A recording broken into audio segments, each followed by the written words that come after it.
believe this ball game at Shea? Oh, brother. 3-2 to Mookie Wilson. Little roller up along first. Behind the bag. It gets through Buckner. Here comes Knight, and the Mets win it. Glinchey staring in, has his sign. A 2-1 pitch. And a drive in the air to deep right field. That ball headed toward the wall. That ball is out of here! Out of here! A game-winning grand slam home run off the bat of Robin Ventura. Ventura with a grand slam. They're mobbing him before he can get to second base. The Mets have won the ball game. Ventura. Lopez wants it away. And it's hit deep to left center. Andrew Jones on the run. This one has a chance. Home run! Mike Piazza, and the Mets lead 3-2. How is New York going to get out of this guy? Their captain, David Wright. He's had the bad back. He's got spinal stenosis. Played less than 40 games in the regular season. It's a cold night.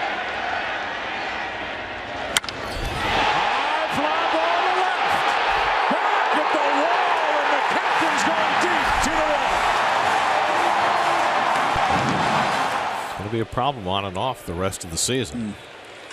Turner drives one to center, chasing Nimmo back to the warning track right at the fence. He made the catch! Oh, wow!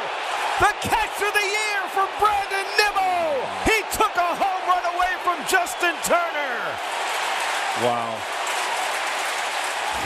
Ladies and gentlemen, may I have your attention, please? The show starts in 10, 9, 8, 7, 6, 5, 4, 3, 2, 1, go!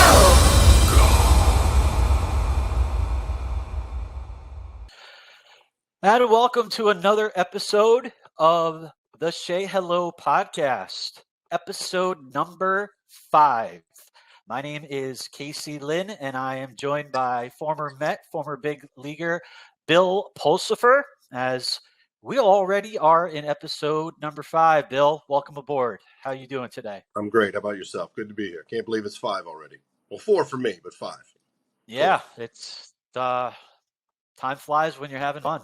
That's right.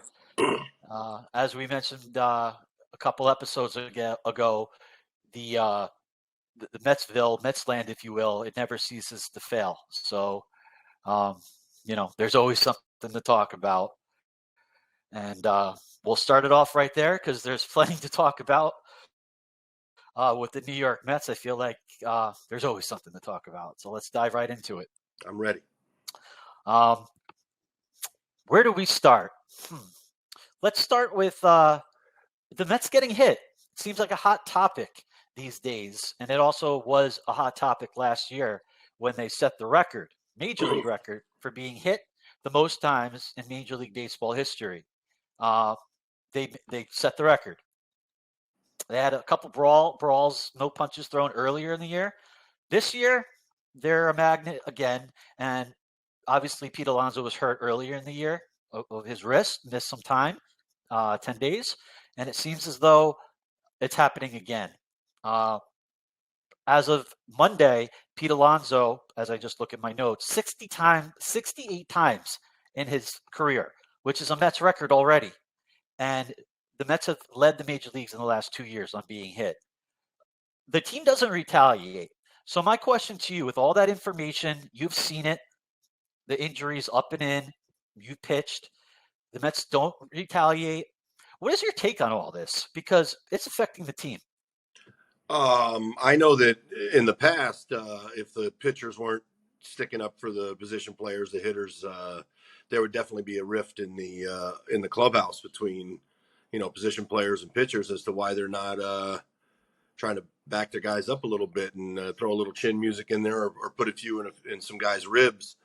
I mean, I know obviously hitting people on purpose has become a little bit of a topic with the so-called quote unquote unwritten rules of baseball, and your new fandangled player, new fandangled fan doesn't necessarily believe in the unwritten rules of baseball. But I disagree. I think that kind of, you don't want to necessarily say an eye for an eye, but you can't keep letting your guys getting hit and nothing happen. You know, at the very least, we got to have a fight or something. You know. Now, is that the manager? Is it the players in the clubhouse, or is it I the would think manager? it's all of the above. You know, I think that the manager, I know Dallas Green would have had something to say if we weren't backing guys up and going after people. And obviously, Pete does stand on the plate, and Pete's a little bit of a closed batting stance on the plate. And with most power hitters, you're going to not want them to try to get their arms extended that much. So you are going to have to try to pitch him inside.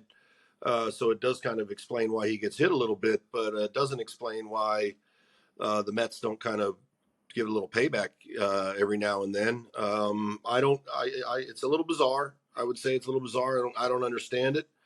I don't know. Maybe the front office or the managers don't want people being suspended for those kinds of things. I don't know.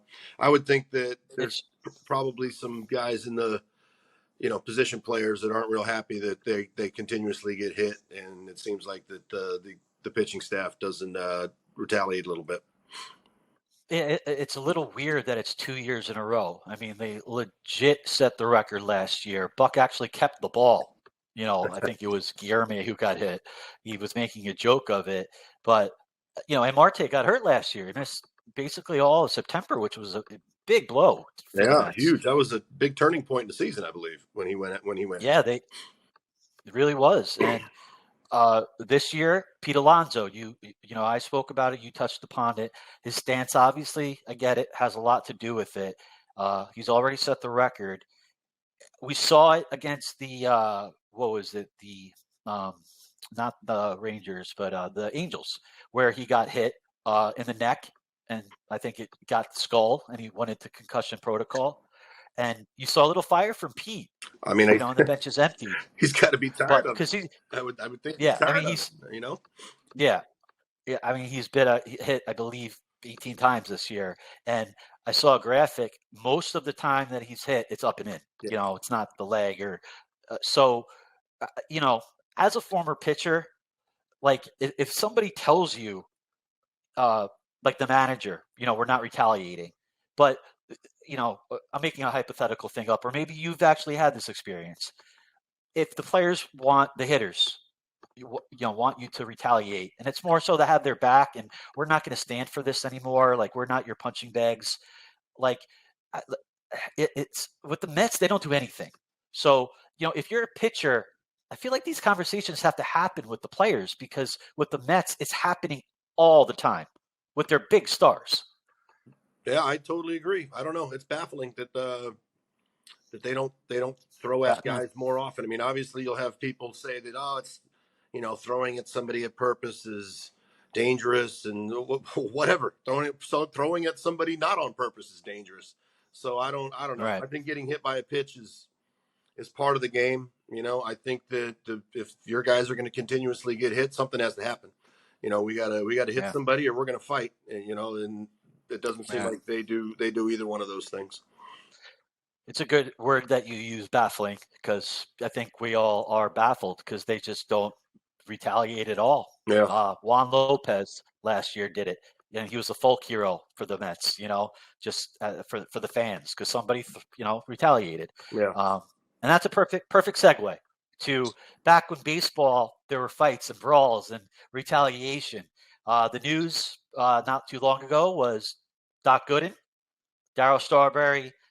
It was announced by owner Steve Cohen that they are retiring number 16 and 18. And I know that you have great admiration for both of them, especially Doc being a pitcher. Yeah. You mentioned, sharing the same mound as him at Shea. Your thoughts, and I'll get into mine as well, with the Mets, more so Steve Cohen honoring the past, and your thoughts on these two players having their number retired and up in the rafters in left field forever. Yeah, well, obviously, I'm not going to say it's about time, because it's not my decision to make or anything like that. But obviously, those are, my two favorite players when I was a kid growing up, and I get a chance to spend some time with Doc every year at Mets Fantasy Camp.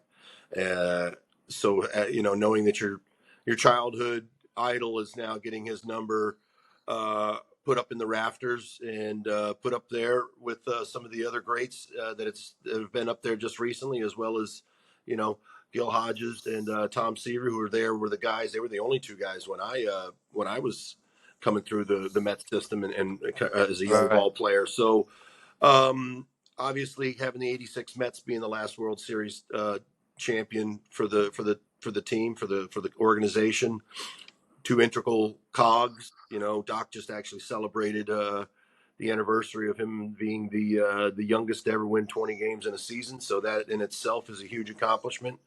Now you have 16, 17, and 18 to end up being retired.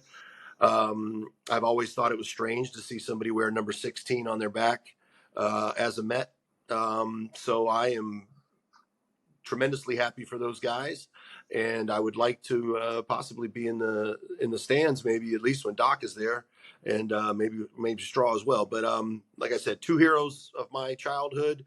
We all know the stories. I don't like to get into those because they are what they are. Everybody knows about it, and I just like to celebrate the fact that what they gave us as Mets fans and what they gave the Mets organization, and I like to celebrate that and be happy for them. And I believe it's well deserved. Yeah, and I think that's what Steve Cohen, as I refer to, is now doing that the Wilpons really did not. He is honoring the great players from the past and putting a stamp on the history of the Mets, of their best players. I wasn't old enough really to relish in the Doc and the Darryl and the '86 World Series. I grew up kind of like when you came up with the Mets, where I was old enough to understand baseball and get a sense of what it all meant. So, my favorite player was Mike Piazza growing up. And I was at his retirement number ceremony at Citi Field with the tarp on the field. It was weird, but it was cool. Obviously, they retired his number. So Keith Hernandez was the last. So it looks like the '86 team is covered. The only question is Gary Carter. Gary Carter. Now, that's a question that a lot of people have mixed feelings with. I'm biased. I'm sure you are too. I knew Gary very well when he managed with the Ducks, and we spent a year very close together. What a man! Great guy. He's a great guy. Great guy. Once you get to know him, he is a very good. He was a great person. Yes, he was. So that, I don't know. Obviously, we don't know if that's in the plans. I could see it happening, but I hope it does. I definitely hope it does too, and I could see it happening. But there could obviously be the argument of not being a homegrown Met and coming up through. But hey, neither was Piazza. But neither was Keith. Yeah, that's right. Neither was Keith. But that's down the line, and maybe that's in the future. Maybe that is in the future, and I think it would be great. We keep this going, though, we're going to end up like the Yankees, and guys will be out there in number 98 and 87 and all kinds of crazy numbers out there. But it's nice. The Yankees have. I was going to say the Yankees have two number 8s retired. Bill Dickey and Yogi Berra. Exactly. But it's nice to celebrate your organization's history and organization's past, and to give those guys that created that history and created that past and created those memories for all the fans and for the organization itself. It's nice to give them their due. And like I said, it was always strange to see number 16. Like when Hideo Noma was wearing 16, it was always just a little weird because, and I know for a long time, Charlie Samuels kind of withheld, who was the clubhouse manager for a very, very long time, kind of withheld giving 16 to anybody. And obviously 18 as well. But it's nice to know that they're going to finally get that recognition of what they meant to the organization. And, they're still around, and we need to celebrate them for as long as we possibly can. Yeah. It will be 16, 17, 18 that will be retired. That's crazy.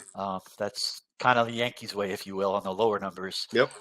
Last point on the number retiring. If you had to choose or pick of the next person that the Mets retire, who would you go with? I have someone in mind. If it's not Gary Carter, I would maybe say number 5. I would say maybe David Wright would be the next guy. I mean, it's tough to retire a number of somebody that doesn't have the World Series component involved over somebody that does. But obviously, David Wright is the epitome of being a New York Met and was a captain for a long time and is a very, he is just what you're looking for when it comes to representing your organization. Yeah, you make a good point. Mostly everybody.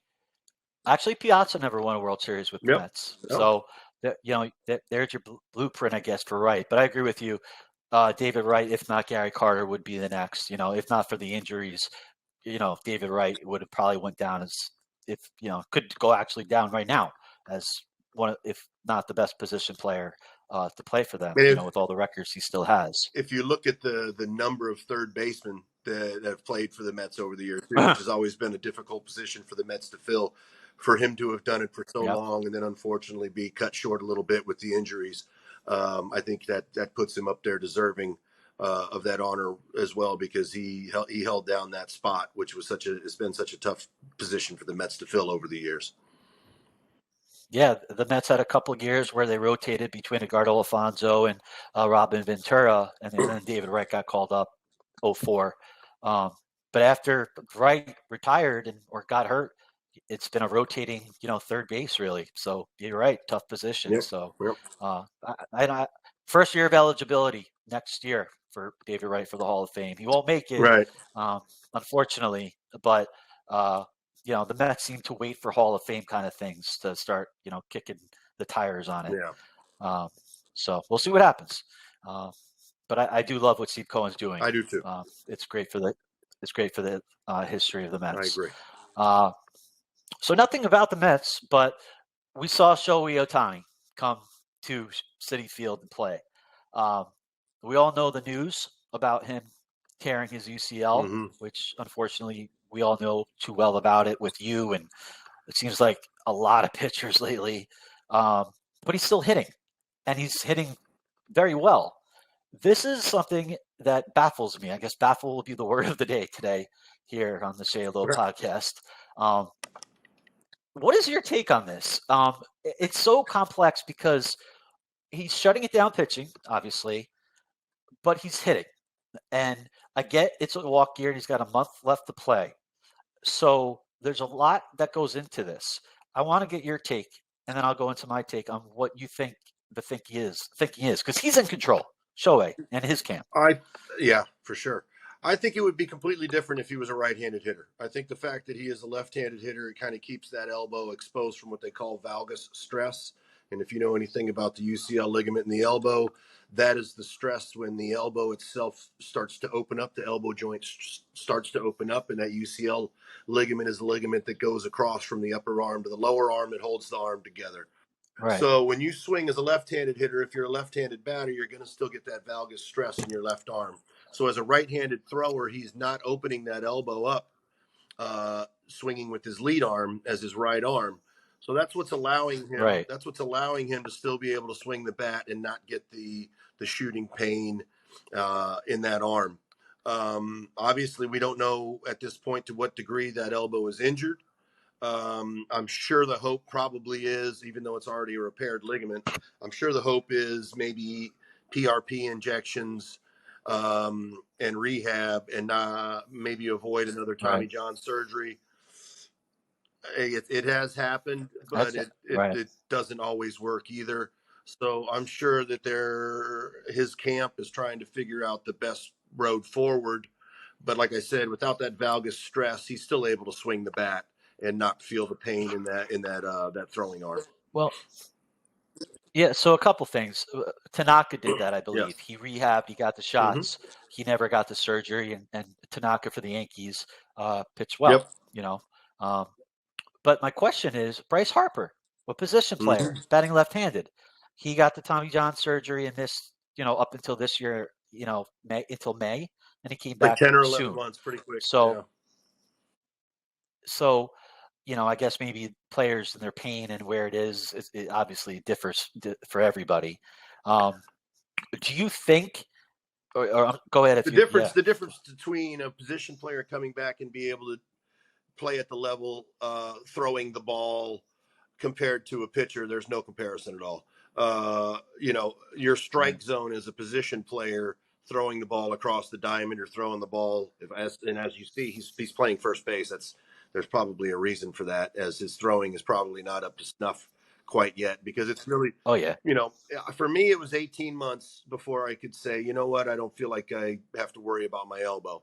I was back throwing off of a mound at 12 months and back into competitive baseball at 12 to 13 months. But it was another 5 months after that where I felt like, all right, I'm not worried about my elbow on a daily basis, where I need to do all kinds of pregame warm up or postgame warm down to try to be able to be back for the next outing, whatever it may be, if the bullpen is starting, whatever you are. Obviously, throwing the ball off of a slope is completely different than throwing the ball off of flat ground. Trying to hit a gnat's Yep. ass from 60 feet 6 inches at 97 miles an hour is completely different than throwing the ball around after you get an out at first base. So obviously, grade of injury is completely different. Like we said, we don't know the grade of the sprain, or the sprain means tear. I remember when I went to go see Dr. Alchek, and he told me I have a sprained ligament in my elbow. I thought, man, I sprained my ankle numerous times. I'll take a little bit of time off and I'll be fine. It wasn't until I did a little research and spoke with my agent after that sprain means tear, and that's your ulnar collateral ligament, and that's the one that needs to be fixed. So I don't know what's going to happen with him, man. Obviously, if he's going to have Tommy John, that's going to put him down on the shelf for quite a long time, both hitting and pitching. He would probably be back hitting before he would be pitching, but I would suspect that this is probably going to cost him $100 million. I don't know, quite a bit of money. Well, quite a bit of money. That was my next question. Obviously, we know if you get the surgery, you're done. You got to heal and rehab. So we didn't see Bryce Harper, but he is hitting, and my guess is because he is in his walk year. The timing is brutal, Awful. Obviously, for this Couldn't to have been happen. worse. Where and he's set to make the most in the history of the game, but this. My opinion, he needs to show everybody, the bidders, whoever they are, that he still is a hitter. And maybe, he's not going to, obviously, he's not shutting it down completely. Pitching, yes, but hitting, no. And he's proven that he still can hit. He might not be a two-way player, because he's going to, if we don't know what's going to happen, surgery or not, or like you said, the injections and PRP and all that. But I do think it's because this is walk year. He's trying to still show he's got, 44 home runs, OPS of 1,000.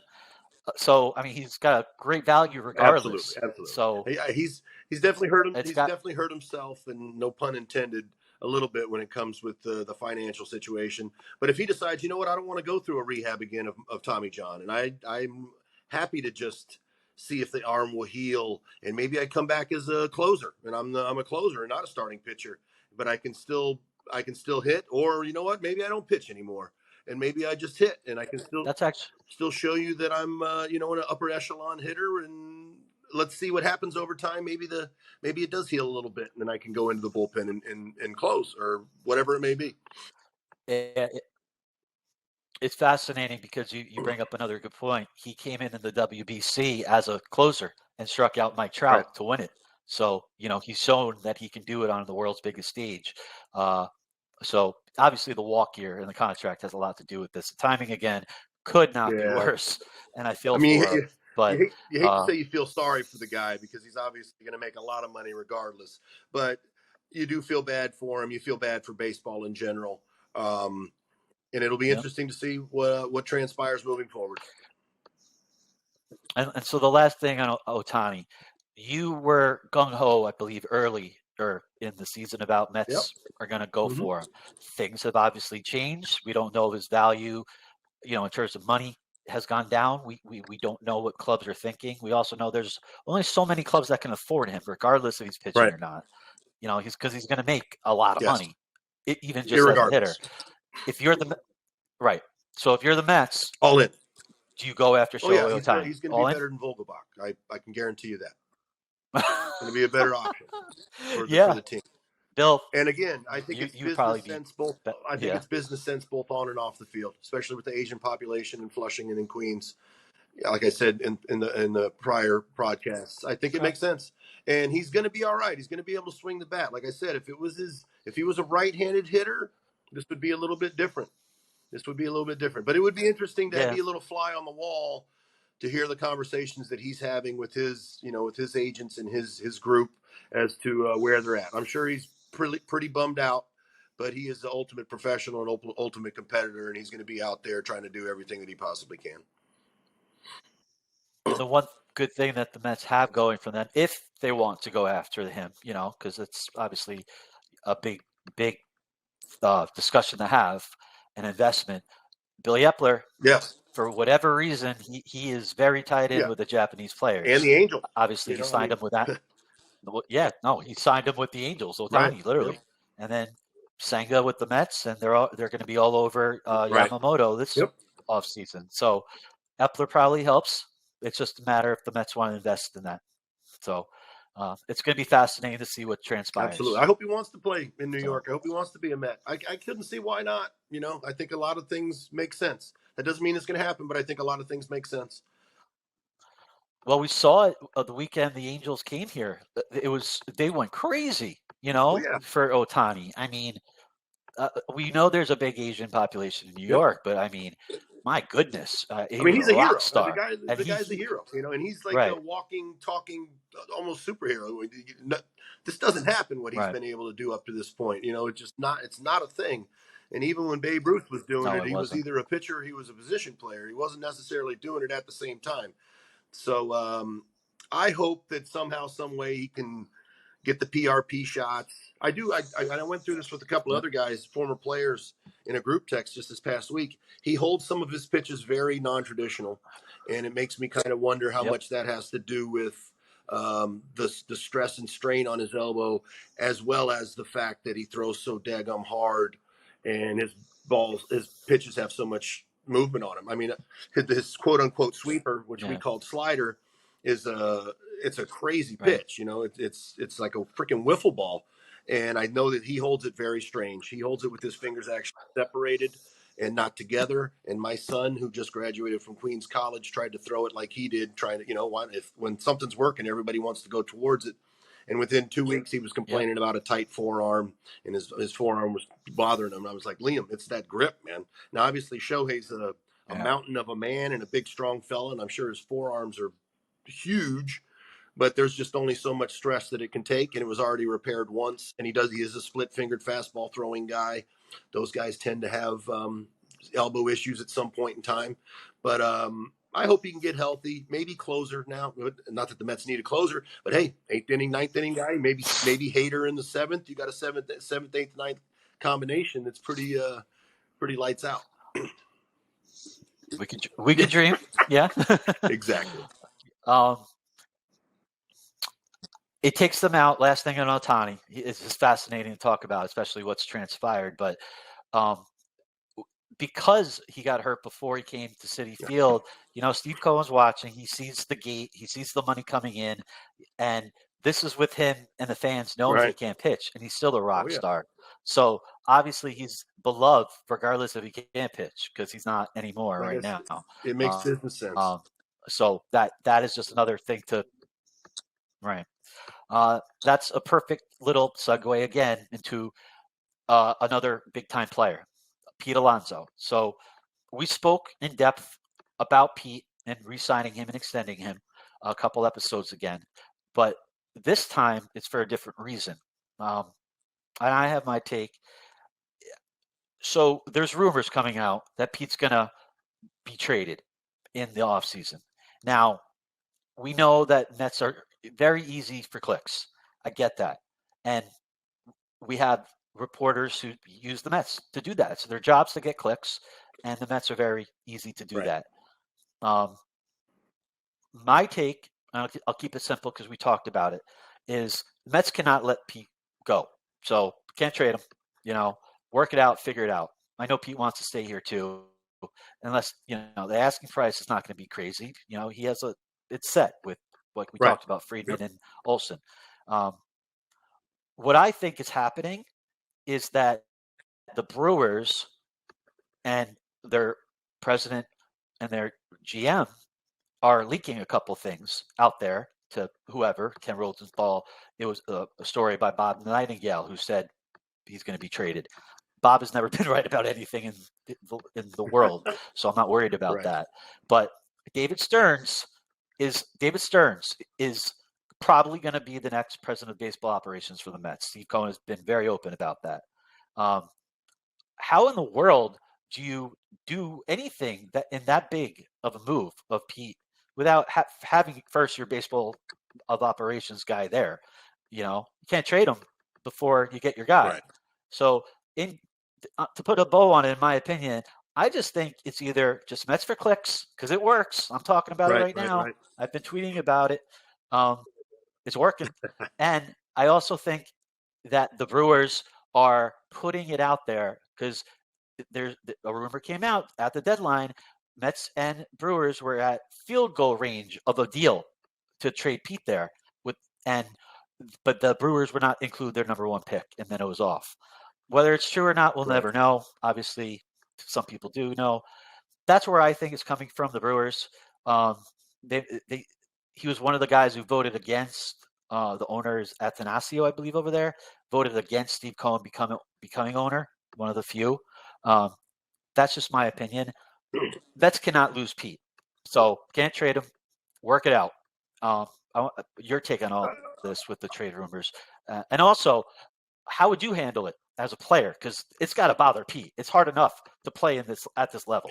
Yeah, I think it's noise. I got to believe it's noise. I mean, you got to have, if you want to be competitive, you got to have, you need a first baseman. He's your first baseman. It's not like is there somebody else out there that I'm not aware of that the Mets could get to fill that void for Pete? I don't believe there is. Somebody did. You want to put Vogel back there? Right. We already used him as an example, and I don't want to bash Vogel back because I respect the man as a baseball player, but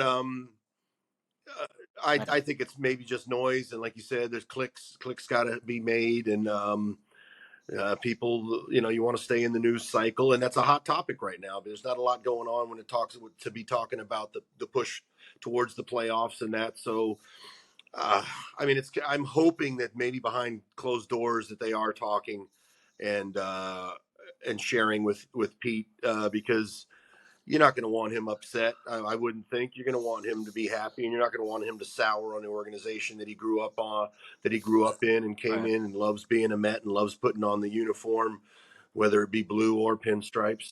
But I think that it's maybe just something to talk about right now. I'm hoping that at the very least, because like I said, he's your first baseman. He's your face of the organization, even more than Lindor, I believe, because he's been here from his beginning. And I hope that they are able to get something done. I don't want to see him traded, because even what are you going to trade me your top first baseman prospect? That doesn't mean anything. That doesn't mean that he can come up and play or if he can play in New York. So I'm hoping it's just noise and they're able to get something done. I still suspect something's going to get done, and you can't trade Pete because he's part of the core guys. You've kind of kept around. You kept Nemu around. You're going to keep McNeil around. Lindor is here. You need a core group of guys to build around, and I think he is one of the main cogs of that core. Yeah, he is, if not the best one. I mean, he's putting up, like we spoke about, historic numbers. He's finally healthy again too. He's a good guy. His wrist feels better now too, so he's able to hit again. Took some time. I'm with you 100%. So we'll see what happens. They got to, obviously not during the season, but sooner than later. It's Mets for clicks. Usually like that. Maybe winter meetings this year we get a nice little surprise, and there's a nice contract for Pete, and he can relax and take a deep breath because he's not going to give up working hard. The guy's he's a hard worker, and that's just all there is to it. Yeah, and he's accomplished so much, just personally in his career in less than 5 full years. So, and he loves being a Met, and he does and plays every day. I respect the hell out of that for position players when they play every day, like Lindor and Pete. You mentioned homegrown players. Wanted to talk a little about Ronnie Mauricio as we enter September. He hasn't been called up, and as we record this, I'm not sure at the moment when we release this, if he'll be called up. But we can talk about it and both ways. He's the only player from AAA Syracuse, basically, who has not been called up. And he leads the league in hits. He's, having a great month. He had a great month of August. Stats speak for himself. We all know the defense is an issue. He's been everywhere. They gave up on left field, moving around the infield. I'm just wondering, regardless if he's up in September when you get the now 2 extra players, not like it was way back when you could call up everybody.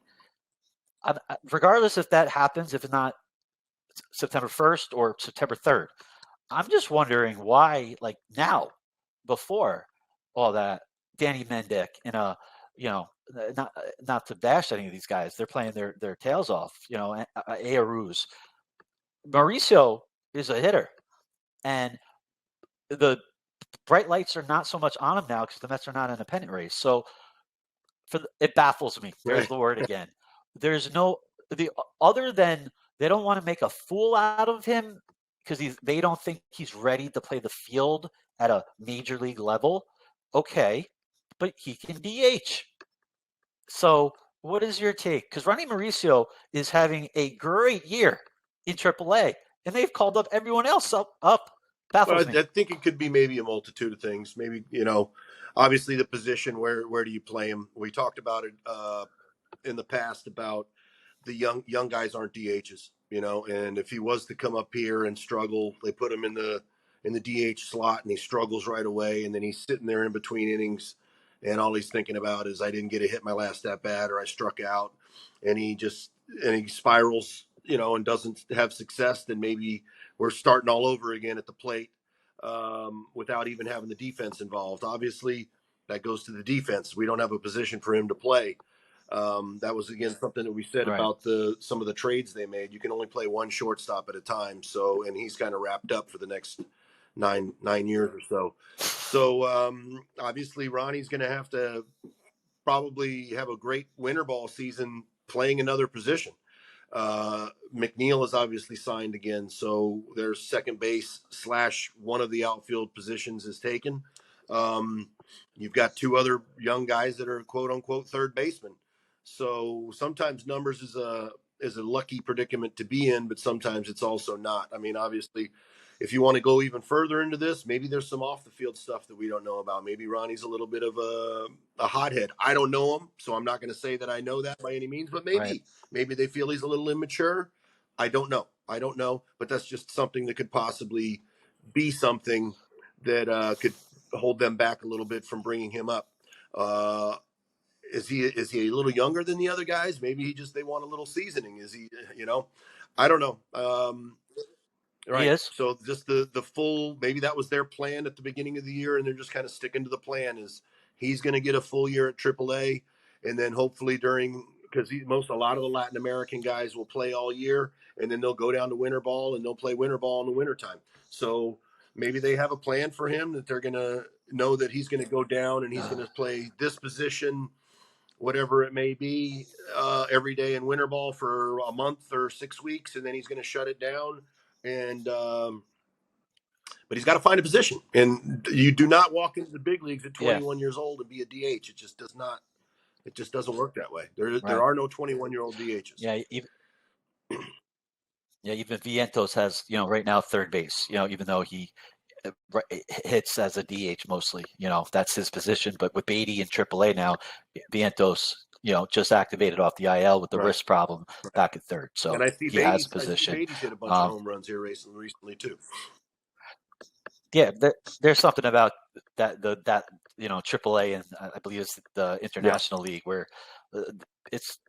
I don't want to be a pitcher. No, well, because it seems like all the hitters strike zone doesn't help because I've heard from guys that have been up and down that the major league strike zone is much bigger than the AAA strike zone. So you have that to look forward to in the next couple of years at the major league level. So I've always thought home plate was 2 different things. It was something to tag when you come around to score and a reference point for the strike zone. I didn't necessarily believe that it needs to go over the plate for it to be a strike. When they start using 17-inch bats, then that could be the case. But the bat's 34 inches, so they can hit a ball that's a couple inches off the plate. My take very quickly on Mauricio. He played, I believe, last year winter ball and killed it. He was the MVP in whatever league, the Dominican, the winter ball. He killed it. He crushed it. So the only thing I could think of, and I don't know, maybe you're right. It's something off the field. He's a little I immature. don't I have know no either, clue. but it could be. We're speculating. Could be. Right. At this point, it has to be one of two things. It's either they're not trying to expose him because he doesn't have a position, and they're looking to trade him without, exposing him. And they also traded for some guys that fill those positions that he's playing. Luis Angel Acuna, plays second base. So, that's big too. They might use him, and they could, to trade and get some pitching. You never know. So It'll be something to think interesting about. to see. Because I feel like. Sorry. Oh no! It'll be all interesting to see who that's my Mauricio. who the two guys, because most teams are going to call up a position player and a pitcher. It'll be interesting to see, because everybody will kind of expect Beatty to be back if the Mets do the two position player thing and allow Mauricio to get some at bats, or what happens. I mean, obviously there's going to be some interesting moves here in a few days when September comes. Yeah. I would expect Beatty.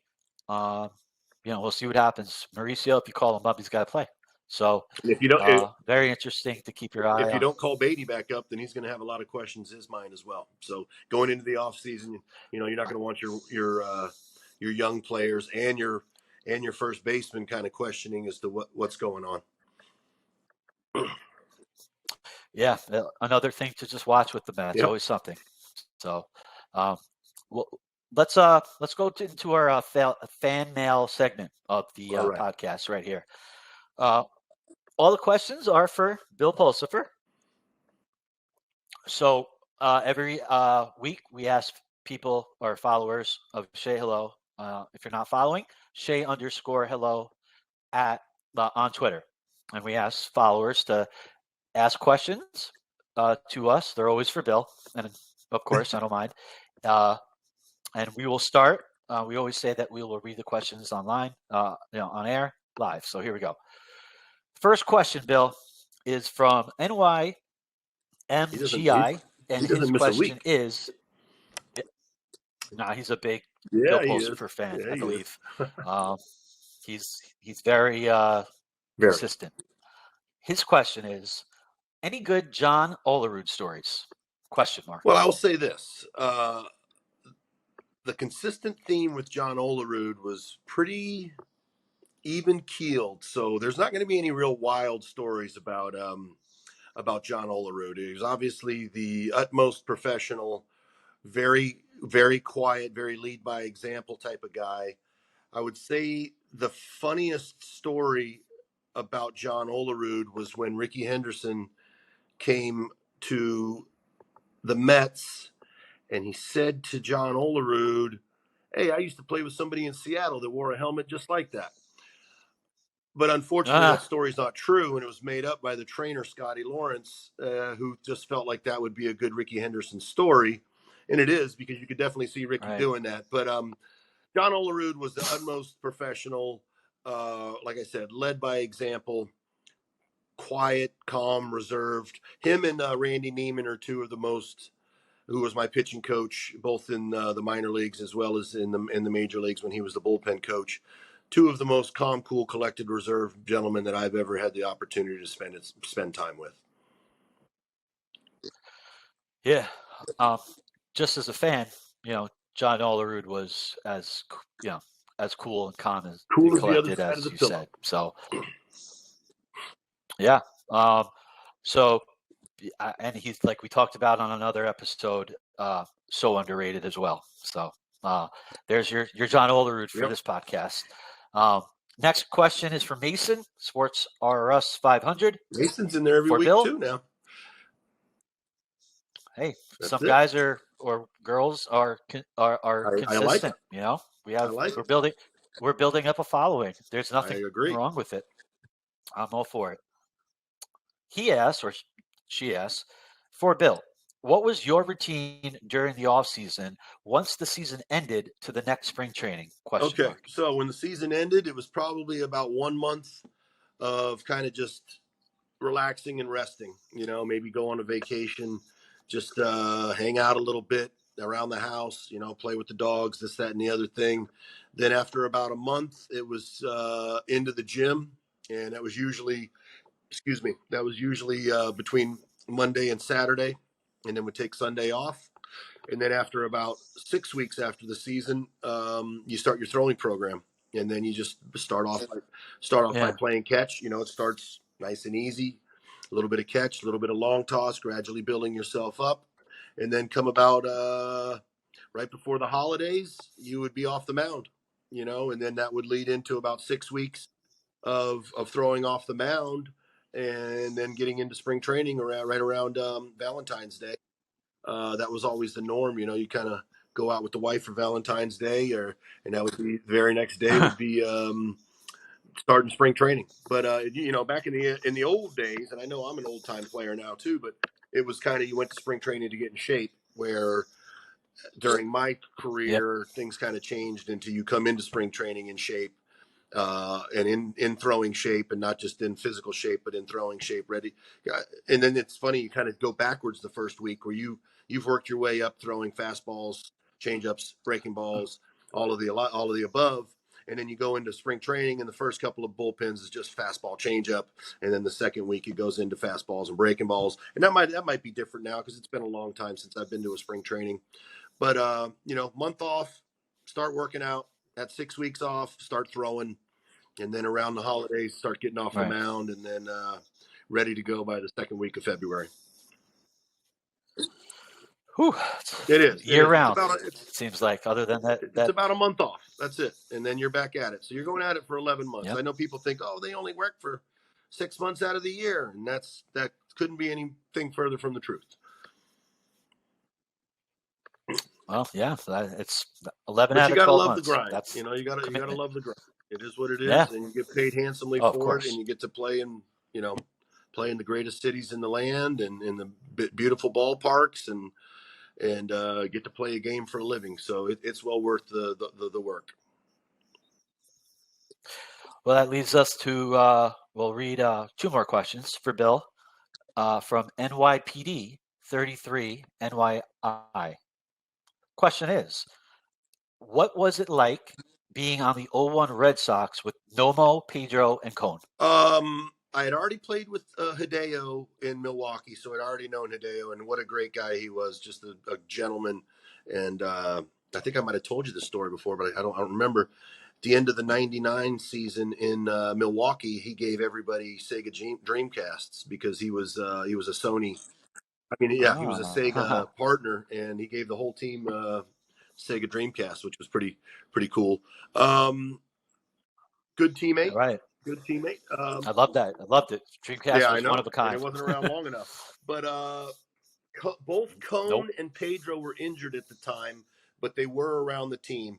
So obviously, being a New York Met, and I shared a Baseball America cover with David Cone. So me and him kind of had a tie together before we played together, quote unquote, play. Because like I said, he was injured. Very nice guy, very cordial to me, had no reason that he needed to be, very accepting, good dude, good guy, very knowledgeable. And then Pedro, what a pleasure to say that I got a chance to spend some time with one of the greatest pitchers of all time. And same thing, Pedro was a very nice guy. Some superstars can be standoffish and don't want anything to do with it's because at that time I was just the lefty relief guy with the Red Sox. So he could have just blown me off and wanted nothing to do with me. But he wasn't like that. So 3 good guys, 3 different guys, but all good teammates. And it's an honor to say that I got a chance to play with all 3 of those guys. Very cool. Very cool. Okay. We'll do one more. This is from at Joey Vista. His question is, we talked about Ohtani. Okay. It's the Ohtani question, of course. Who do you think Ohtani will be playing for next season? That's Question obviously mark. a very Yeah. that's a tough question. Obviously, I'd like to say in Flushing, but I don't know. He hasn't tipped his hand one way or the other at all. I don't think. Nor Right, should and I he. don't believe it's going to be the Angels. I think that if he has tipped his hand a little bit earlier on in the year, I do remember some quotes as to him saying he wants to be where they can win. So I think that, and this is nothing against the Angels, but they've kind of proven that that's not the place to win. They've tried numerous things. They've spent a lot of money, and it just doesn't seem to work out for them. I'd like to say somewhere on the East Coast. That way that the rest of the country gets to see him a little bit more. I think that would be big for his brand. And obviously a lot of the superstars nowadays are brands as well as they are players. I don't know, but I hope it's in the blue and orange. But I'm not going to say it's not going to be across town in the Bronx either. I mean, It could be. But I'm hoping he's a National League guy. He wants to try the National League out. He's seen the American League for years. Let's get him over here in the National League. I'll keep it brief with my answer. Obviously, I have no clue, but I do know that there's only a certain amount of teams that can't afford him, especially with the luxury tax. So you can, process by elimination. You could eliminate a lot of teams. So who do you think those 5. teams are besides the Mets? Yankees, Dodgers? I don't even think the Yankees can afford him because they always want to stay under the luxury tax. They've been very, very adamant about that, and they've stuck to it. But they've had a disastrous season this year, so maybe they got to change things up. That's what I was going to say. Maybe that changes a little something. I still think that Cohen. I think Cohen's going to try to match dollar for dollar. I think he is. I think that when it comes down to it, his competitive nature is going to, and that doesn't mean that's where Shohei's going to pick, but I think that he's going to make it very inviting for him. I would suspect. I was just thinking about, yes, Steve Cohen will not be outbid if he wants a player. We know that. Usually the player goes to where the money is the most. The only player recently I could think of is Trey Turner, who took $60 less million to play for the Phillies, other than the Padres, who offered him $60 more mil. But I was just thinking about the Yankees and Shohei Ohtani in the short porch in right field. My goodness, that's scary. I don't want. So fascinating to watch. That ends our fan mail for this episode. We'll go into the last segment here on the Say Hello podcast. We're going to do this real quick, and that's why we entitled the segment Quick Pitches. And they're all for you, Bill. And we're going to rattle off a couple things, and whatever comes to your mind first. Okay? So we'll do it really quick. Who is your Mount Rushmore for the Mets in terms of pitchers? There's 4. Tom Seaver, Doc Gooden, Madlock, and DeGrom. Can't go wrong with that. Yeah, that's very all 4. How can you argue? Mets have always been known for their pitching, so a little tough maybe at the end, but no one's going to argue those 4. Next question. Bill Pulsifer's favorite vacation spot. My couch playing Xbox, playing Warzone. I don't get to go on vacation much, but I guess that would be it. Playing Warzone. Yeah. Okay.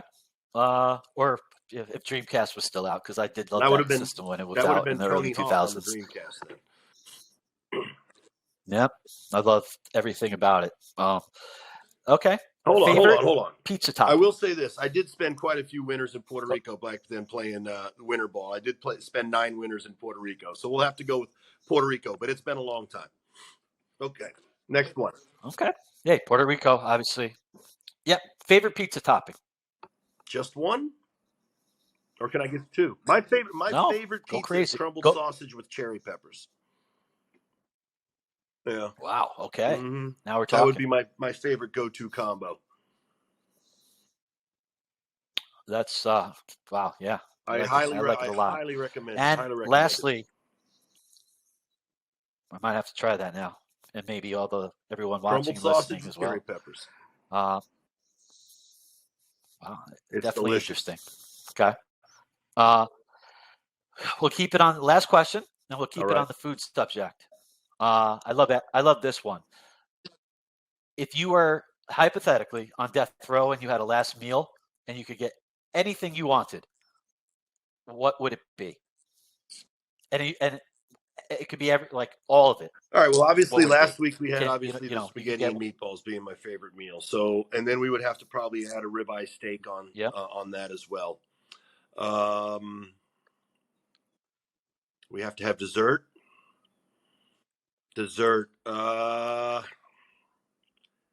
Maybe maybe just a good old fashioned banana split if it came down to it. All the 3 scoops of ice cream, the bananas, the whipped cream, the cherry, the hot fudge. But I would say that spaghetti, meatballs, Yeah. ribeye steak, and a banana Okay. split. Yeah. When I ask this question, I feel like for men, always steak is in there somehow, some way. You can't go wrong. You can't go wrong with ribeye steak ever. Can't go. Exactly. So now I'm getting hungry. It's dinner That's time. now 2 podcasts in a row with you. Exactly. And we're always talking That's right. food at the end of it. So that is the reason. So that's going to wrap up this edition of the Say Hello podcast. As we are both hungry, and I'm sure Bill will have something special, waiting for him. Always a pleasure, Bill. I want to thank our producer, Stephen White, who is behind the scenes and does all the hard work. I feel like you and me, Bill, we have the fun. Yeah, we got it easy. And Stephen, he does a great job behind the scenes. So I'd be remiss if I did not mention him. So I want to thank everybody for listening. We are on all platforms. If you're watching, you are on YouTube. Type in on YouTube at Say Hello Media. We're also on Spotify and Apple. And just type in Say Hello Podcast. So you have the option of watching us and listening us. So whatever you choose. Bill, always a pleasure talking food, Mets baseball, whatever it might be. I had a great time. And until the next time, be well. And I hope you had fun here on the Say Hello I did podcast. have a good time. I appreciate it. I enjoyed it. Thank you, Casey. Likewise, Bill. So that will conclude the Say Hello podcast. I want to thank everybody for listening. And with that, have a great rest of your day, everybody.